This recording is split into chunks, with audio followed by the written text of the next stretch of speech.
안녕하세요. 맨디쌤의 심리학 이야기의 맨디쌤입니다.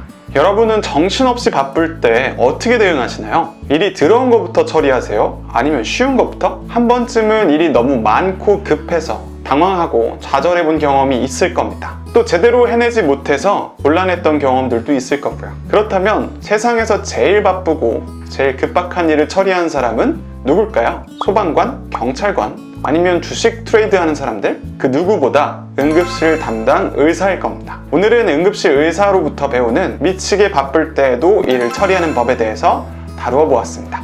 다리아 롱의 테드 강연 An Ear Doctor on How to Triage Your Busy Life를 다뤄보도록 하겠습니다. 일단 우리가 너무 일이 바쁘다 하더라도 일 미쳤네, 진짜 정신없이 바쁘네 라고 이름을 붙여서는 안 된다고 합니다. 우리는 이렇게 상황을 급박하게 볼 때 전두엽의 실행 기능이 저하된다고 합니다. 그리하여 기억력, 판단력, 충동 조절 능력이 떨어진다고 해요. 또한 분노와 불안에 의해서 뇌가 활성화된다고 합니다. 그러므로 아무리 바쁘더라도 이 상황을 정말 미쳤다, 끔찍하다 라고 판단하는 것은 지양하는 것이 좋습니다. 다리아 롱은 미치게 바쁜 모드에서 벗어나 준비 모드로 돌입해야 된다고 말합니다. 하나씩 살펴볼게요. 첫 번째, 끊임없이 분류하라. 우리가 지나치게 바쁠 때 해야 할 첫 번째 일은 분류하기입니다. 많은 사람들이 일이 바쁘고 급박할 때 모든 일을 급하게 처리하는 경향을 보입니다. 일의 중요성을 고려하지 않고 모든 일에 신경을 과도하게 쓰는 거죠. 준비 모드에서는 먼저 분류하기를 진행해야 합니다.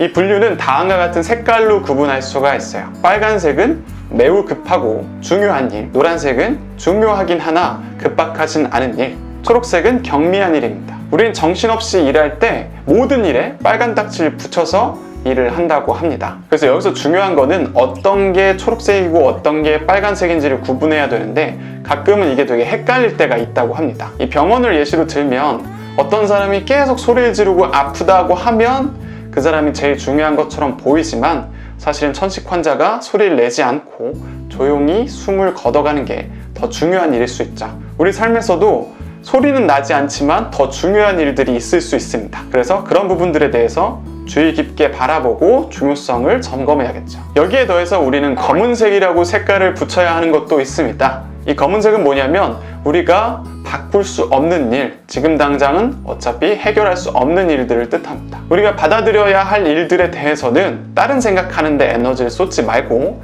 그냥 받아들이고 다른 일에 집중해야 합니다. 두 번째, 미치게 바쁠 것을 예상하고 일을 쉽게 해결할 수 있도록 준비할 것. 응급실은 매일 바쁩니다. 그러다 일이 없을 때 응급실에서는 금기어가 하나 있어요. 그게 뭐냐면 한산하다, 이런 말입니다. 이런 말을 할 때마다 갑자기 구급차가 들이닥치기 때문이죠. 이 말은 즉 언제든 응급실은 급한 일, 급박한 일, 중요한 일이 일어날 수 있다는 거죠.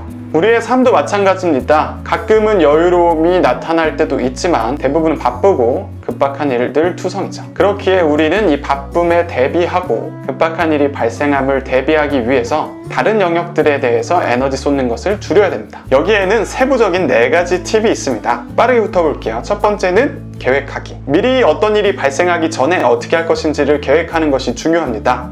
항상 뭐가 들이닥치면 이건 이렇게 하고 저렇게 해야지 계획을 세우다 보면 우리의 뇌는 지치고 제대로 된 결정을 할 수가 없게 만들죠. 두 번째는 자동화하기입니다. 우리는 일을 함에 있어서 자동화가 가능한 것들은 모조리 자동화를 시켜 놓는 것이 중요합니다. 예약 구매라던가 자동 업로드 그리고 함수 계산 같은 것들은 모두 자동으로 돌려야 되죠. 우리가 이런 것들을 자동화시켜 놓으면 우리가 정말 중요한 일을 할 때 이런 자동화된 일들에는 에너지를 쏟지 않기 때문에 더 중요한 일에 집중할 수 있습니다. 세 번째는 같은 자리에 도구 두기입니다. 우리가 어떤 일을 할 때 필요한 도구들을 쓸데없이 어질러 놓을 필요가 없습니다. 어떤 분들은 분류하기 좋아해서 이거저거 이렇게 넣어놓는 경우가 있지만 그럴 필요가 없이 어떤 일을 하는데 필요한 도구들을 한 번에 모아놓고 딱 일을 착수했을 때 바로 활용할 수 있도록 만들어 놓는 것이 좋습니다. 네 번째는 유혹 떨쳐버리기.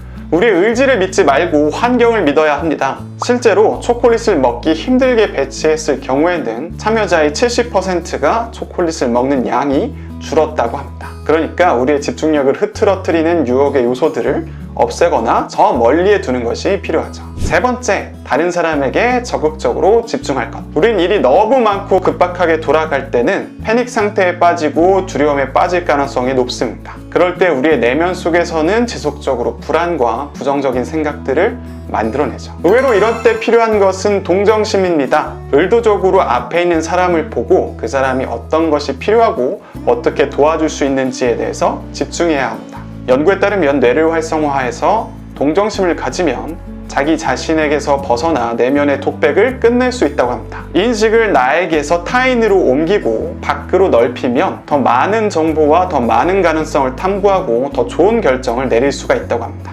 정리해 보겠습니다. 우리가 미치게 바쁠 때는 이 세 가지를 따르자. 첫 번째, 일을 분류하기. 두 번째, 미리 바쁠 것을 예상하고 일을 설계하기. 세 번째, 내면의 독백에서 벗어나 다른 사람에게 동정심을 갖기. 네, 오늘의 영상은 여기까지입니다. 오늘의 영상이 마음에 드셨다면 좋아요와 구독 그리고 알람 설정까지 해주세요. 여러분들은 일이 급박하고 바쁠 때 어떻게 해결하곤 하시나요? 댓글 많이 달아주세요. 제가 꼭 답글 달아드리도록 하겠습니다. 그리고 제가 진행하는 다양한 심리학 프로그램, 특히 자존감에 어려움을 겪는 분들은 고정 댓글에 댓글을 확인해주세요. 그럼 안녕!